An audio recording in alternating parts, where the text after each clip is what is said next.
വഖഫുമായി ബന്ധപ്പെട്ട കാര്യമാണ് നേരത്തെ മുബഷീർ പറഞ്ഞു വന്നത്. വഖഫ് നിയമ ഭേദഗതിയുമായി ബന്ധപ്പെട്ട് BJP രാഷ്ട്രീയ മുതലെടുപ്പ് നടത്തുകയാണ്, പ്രത്യേകിച്ച് മുനമ്പത്ത് എന്നാണ് അബ്ദുറഹ്മാൻ ന്യൂനപക്ഷ ക്ഷേമകാര്യ വകുപ്പ് മന്ത്രി കൂടി പറഞ്ഞത്. നമുക്ക് ആ പ്രതികരണം ഒന്ന് കേട്ടിട്ടുണ്ട്.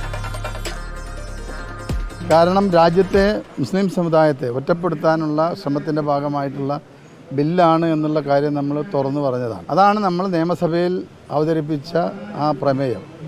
ആ പ്രമേയത്തെയാണ് കേരളത്തിലുള്ള മന്ത്രി പുച്ഛിച്ച് തള്ളിയത്. ഇപ്പോൾ എല്ലാവരെയും ചേർത്ത് നിർത്തി പോകേണ്ടതിന് പകരം ഭിന്നിപ്പിച്ചു പോവുക എന്നുള്ളൊരു തന്ത്രമാണ് BJP എടുത്തിട്ടുള്ളത്.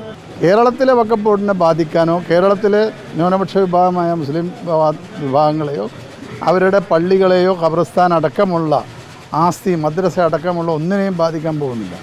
അതിന് പൂർണ്ണമായും സംരക്ഷണം കൊടുക്കാനുള്ള കഴിവും പ്രാപ്തിയും ഇന്ന് ഇടതുപക്ഷ ഗവൺമെൻറ്റിനുണ്ട്. ആ ഗവൺമെൻറ് അത് അതേ രീതിയിൽ തന്നെ മുന്നോട്ട് കൊണ്ടുപോകും.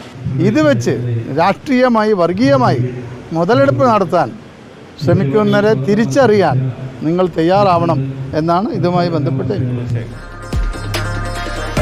രാഷ്ട്രീയ മുതലെടുപ്പ് നടത്തുകയാണ് BJP എന്നുള്ളതാണ് അബ്ദുറഹ്മാൻ പറയുന്നത്. പ്രത്യേകിച്ച് മുനമ്പത്ത് ഹൈക്കോടതിയിൽ ഇരിക്കുന്ന ഒരു കേസിൽ ക്രിസ്തീയ മുസ്ലിം വിഭാഗങ്ങളെ തമ്മിൽ അടുപ്പിക്കാനാണ് നീക്കം എന്നുള്ളതാണ് അബ്ദുറഹ്മാൻ പറയുന്നത്, അല്ലേ? അതെ, തീർച്ചയായും.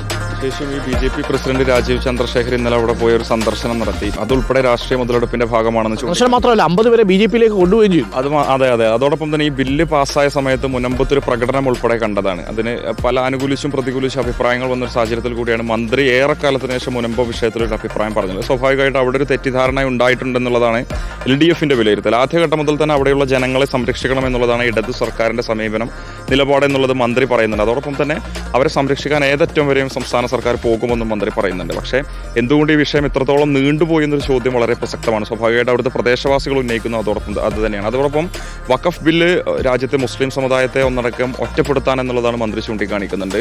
ഈ വഖഫ് ബില്ല് സഭയിൽ അവതരിപ്പിച്ച സമയത്ത് പ്രിയങ്ക ഗാന്ധിയുടെ അസാന്നിധ്യം, അതുപോലെ തന്നെ പ്രതിപക്ഷ നേതാവായിട്ടുള്ള രാഹുൽ ഗാന്ധി സംസാരിക്കാത്തത്, ഇക്കാര്യത്തിൽ എങ്ങനെയാണ് കോൺഗ്രസിനോടൊപ്പം മുസ്ലിം ലീഗിന് നിൽക്കാൻ സാധിക്കുക എന്നൊരു വിമർശനം മുസ്ലിം ലീഗിനെതിരെ മന്ത്രി ഉന്നയിക്കുന്നുണ്ട് എന്നുള്ളതാണ്. പക്ഷേ ഈ വിഷയത്തിൽ എനിക്ക് തോന്നുന്ന ലീഗിനൊക്കെ അതൃപ്തി ഉണ്ടായിരുന്നു. പ്രിയങ്ക ഗാന്ധി ലോക്സഭയിൽ വരാഞ്ഞതും രാഹുൽ ഗാന്ധി അതിൽ മൗനം പാലിച്ചതും ഇതിനൊക്കെ ലീഗിനുള്ളിൽ തന്നെ അതൃപ്തി ഉണ്ട് എന്നാണ് നമ്മൾ മനസ്സിലാക്കുന്നത്, അല്ലേ?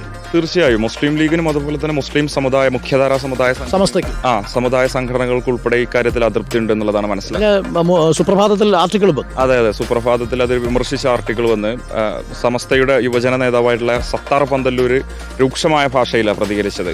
ഷാഫി പറമ്പിലിനെതിരെ പറയുന്നുണ്ട്, രാഹുൽ ഗാന്ധി സംസാരിക്കാത്തത് പറയുന്നുണ്ട്, പ്രിയങ്ക ഗാന്ധിക്കെതിരെ പെരുന്നാളിന് ആശംസ പറഞ്ഞു പോകാൻ വേണ്ടി മാത്രമല്ല 40% മുസ്ലിം വിഭാഗങ്ങളുള്ള വയനാട്ടിൽ നിന്ന് വിജയിപ്പിച്ചത് വിട്ടെന്ന് പറയുന്നുണ്ട്. സ്വാഭാവികമായിട്ടും അതൃപ്തി നിലനിൽക്കുന്നുണ്ട് എന്നുള്ളത് വസ്തുതയാണ്. അതോടൊപ്പം തന്നെ മുസ്ലിം ലീഗ് ഇക്കാര്യത്തിൽ അതൊരു വലിയ വിഷയമാക്കി മാറ്റാതെ മറിച്ച് വലിയ പ്രക്ഷോഭ പരിപാടികൾ ഇതിനെതിരെ സംഘടിപ്പിക്കാൻ ഒരുങ്ങുന്നു. കോഴിക്കോട് ഒരു സമരം പ്രഖ്യാപിച്ചിട്ടുണ്ട്. അതോടൊപ്പം തന്നെ സമുദായ സംഘടനകളും ആ രീതിയിലുള്ള പരിപാടികൾ സംഘടിപ്പിക്കുമെന്നുള്ളതാണ്